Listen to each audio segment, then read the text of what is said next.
if you look at what Dr. Mahmoud Bawumia has done since stepping in as a running mate to the presidential candidate of the NPP, it's been massive, After the 2012 elections, he came in 2008. Unfortunately, they didn't win the elections.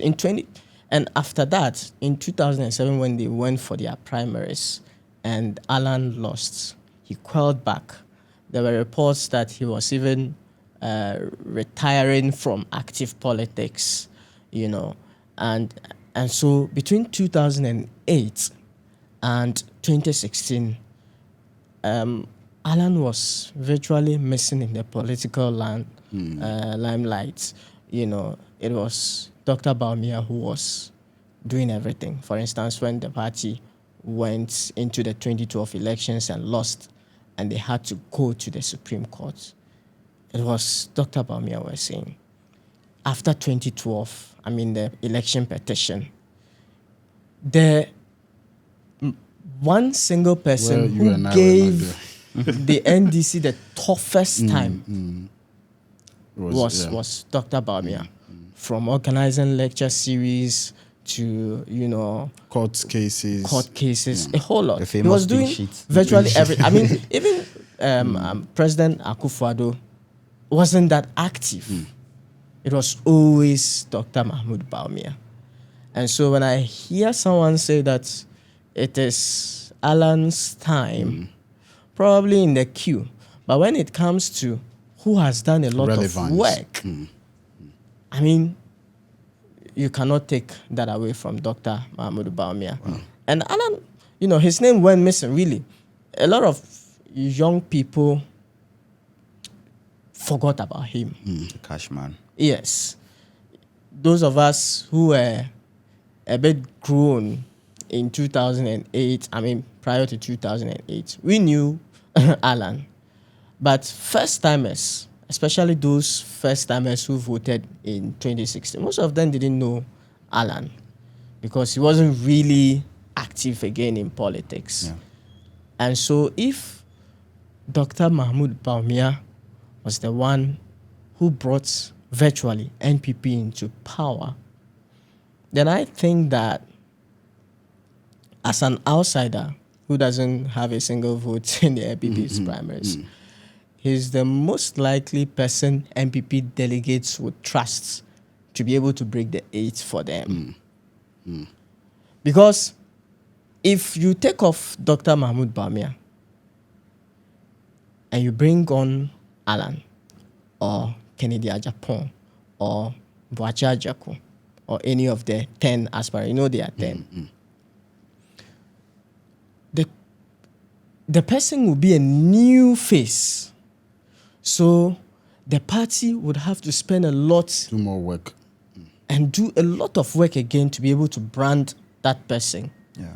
Right. And especially at a time where people are already getting fed up with politics, it will cost the party a lot. A lot. So I'm sure the party's delegates will consider all these things and say that, look, this man was there when we needed him. He has been the face of the party for well over 12 years. Gone into the gutters and taking the debts. He's one of the most vilified persons in Ghana today. Right?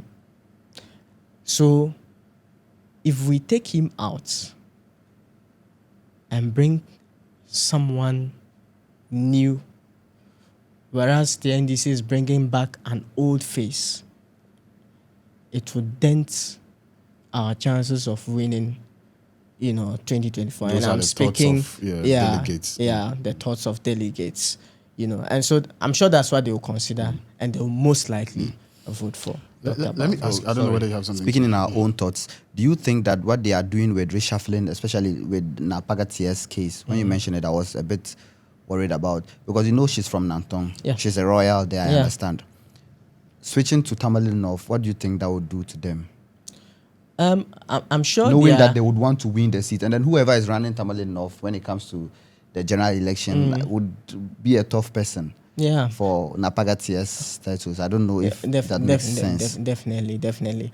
I'm sure one of the reasons why they are doing those things is to, one, protect incumbent MPs, so that they are able to spend their resources on the general elections and not on the party's primaries. Right. That's one. Two, they may also be looking at very strong candidates, strong as in people who have resources, to go to opposition strongholds like Tamale North, to be able to spend or give them a fight. For exactly. For their money. Exactly. So I'm sure these are the considerations.